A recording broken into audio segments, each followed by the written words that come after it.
12, 13, 14, 15, 16, pati yung sisiw. Yan, 16 lang ang natira. Dati, ano na yan, 29 yung manok. Dami na wala. Yan, bilangin natin ulit. Go, bilangin mo. 2, 3, 4, 5, 6, 7, 8, 9, 10. Ang isa, 12, 13, 14, 15. Pang 16 yung maliit. Ayan mga ka-BSK, punta naman tayo sa pabo. Paabo. Yan. Isa, 2, 3, 4, 5. 5 sila. Ayan mga ka-BSK, 5 na lang po natira sa 12 pabo. Laki na nawala. Ayan po mga ka-BSK, pagkatapos natin ng inventaryo, yung mga bilang ng paabot manok.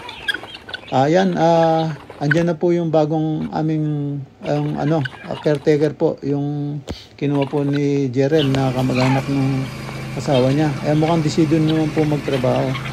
So tingnan natin, obserba natin kung hanggang saan ang kakayanan niya.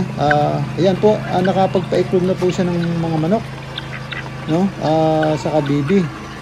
Ayan, iba ang biglang sumigla yung mga manok.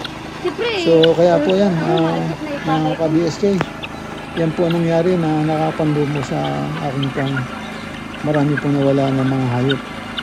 Ayan po, maraming salamat po sa panonood at sa inyong tubala po. Maraming salamat. Yan ang bagong caretaker na si Daniel at sa kayong asawa niya.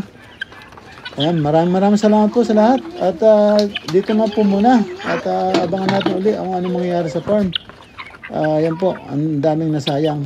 Sige po, dito na po na. Ingat-ingat po kayo sa kung man saan kayo naroon. At ako po nagpapasalamat sa inyo lahat.